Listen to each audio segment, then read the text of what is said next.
सोमनाथ क्या है? सोमनाथ एक ज्योतिर्लिंग है और वो भी भारत के 12 ज्योतिर्लिंगों में से सबसे इंपॉर्टेंट ज्योतिर्लिंग माना जाता है। इस मंदिर की कहानी सतयुग तक पीछे जाती है। चंद्रदेव यानी सोमराज को एक श्राप मिला था कि तुम्हारी कांति धीरे धीरे क्षय हो जाएगी। धीरे धीरे चंद्रदेव का रूप फीका पड़ने लगेगा। तब उन्हें ब्रह्मदेव ने कहा कि प्रभास तीर्थ जाओ और शिव की आराधना करो। रात दिन महामृत्युंजय मंत्र का जाप करने के बाद भगवान शिव प्रकट हुए और भगवान शिव ने उन्हें आशीर्वाद दिया कि वो कभी भी पूरी तरह से नष्ट नहीं होंगे। उनका उजाला हर दिन कम भी होगा और फिर हर दिन बढ़ेगा। जिस प्रभात तीर्थ पर सोमराज ने भगवान शिव की आराधना की थी, वहां एक ज्योतिर्लिंग बना जिसे सोमनाथ कहते हैं। इस सोमनाथ ने अलग अलग युगों में अलग अलग रूप लिए। जैसे सतयुग में सोमनाथ सोने का हुआ करता था, फिर त्रेता युग में लंकापति रावण ने इसे चांदी से बनवाया,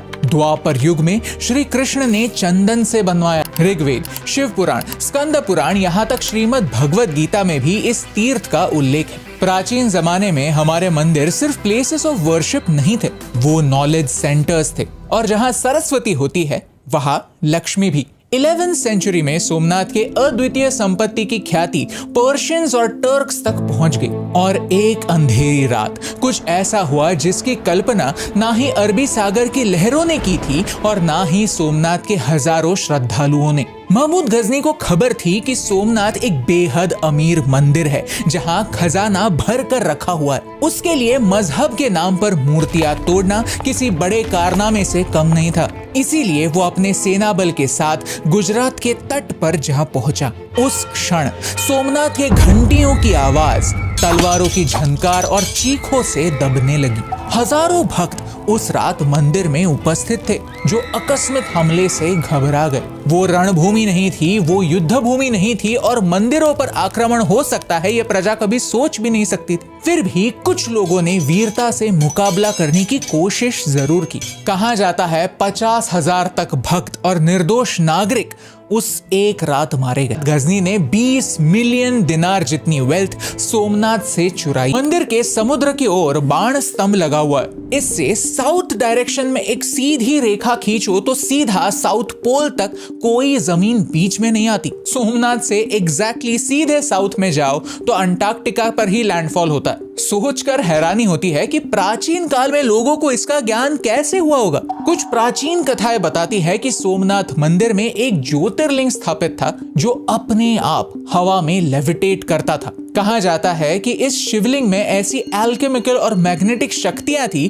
कि वो जमीन से छुए बगैर स्पेस में लटकता रहता था। भारत के राजाओं ने फिर से मंदिर का पुनरुद्धार किया। दीवारें मोती और मूल्यवान नगीनों से सजाई। धीरे धीरे सोमनाथ की ओल्ड ग्लोरी वापस आ गई। जिसे गजनी ने छीन लिया था वो लोगों ने अपने खून पसीने से वापस खड़ा किया और ऐसे लगने लगा कि मानो अंधेरे के बाद वापस सवेरा हो गया। लेकिन शायद किस्मत को एक और कसौटी लेनी थी। 13th सेंचुरी के एंड में अलाउद्दीन खिलजी की नजर सोमनाथ पर पड़ी। उसने अपने सेनापति उलुग खान को एक बड़ी सेना के साथ सोमनाथ पर खुला छोड़ दिया। खिलजी के सिपाहियों ने 1299 में सोमनाथ पर तीरों और तलवारों की बारिश कर दी। मंदिर को फिर से लूट का निशाना बनाया। फिर कुछ सालों बाद जफर खान ने तो फिर गुजरात के सुल्तान महमूद शाह द फर्स्ट ने मंदिर को डेसिक्रेट किया। अंत में औरंगजेब ने भी सोमनाथ को कहां छोड़ा। ये बात है 1706 की, जिसके बाद 75 साल के लिए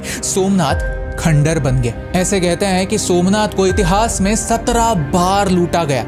उस समय के मुसाफिर कहते हैं कि सोमनाथ को जब भी तोड़ा जाता तो वो नाम मात्र बच जाता। लेकिन कहानी यहाँ खत्म नहीं होती दोस्तों। जब रानी अहिल्याबाई सोमनाथ पहुंची तो उन्होंने सोमनाथ की हालत देखी तो उनका दिल टूट गया। अहिल्याबाई को सोमनाथ के अवशेष देखकर विश्वास ही नहीं हुआ कि ये वही प्राचीन तीर्थ है। अहिल्याबाई महान इसीलिए थी क्योंकि उन्होंने इतिहास पढ़ा था। उन्होंने ये सीखा था कि अगर हमें सोमनाथ को बचाना है तो अलग स्ट्रैटेजी की जरूरत होगी। तो इस बार उन्होंने सोमनाथ को सिंपल और छोटा बनाया। और तो और उन्होंने गर्भगृह अंडरग्राउंड बनाया ताकि अगर मंदिर डिस्ट्रॉय भी होता है तो शिवलिंग को हानि ना पहुंचे। उनके इस एक कदम ने सोमनाथ की ज्योत को बुझने नहीं दिया, बल्कि अगले 150 सालों तक ये स्थल फिर से श्रद्धालुओं से भरा रहा। आजादी के बाद सरदार वल्लभ भाई पटेल ने एक संकल्प किया कि भारत सरकार नए सिरे से भव्य रूप में मंदिर बनाएगी।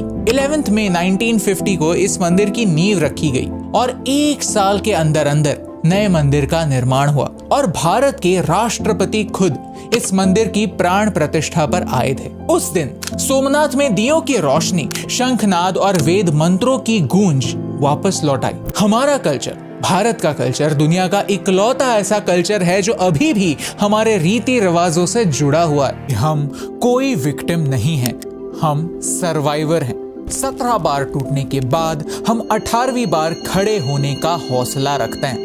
हम सरवाइव करते हैं। आज इसी अंश को ढूंढने की जरूरत है। लेकिन आज भी सोमनाथ में शाम को जब भी दीपक जलते हैं तो उसकी रोशनी से पूरा देश रोशन हो जाता है।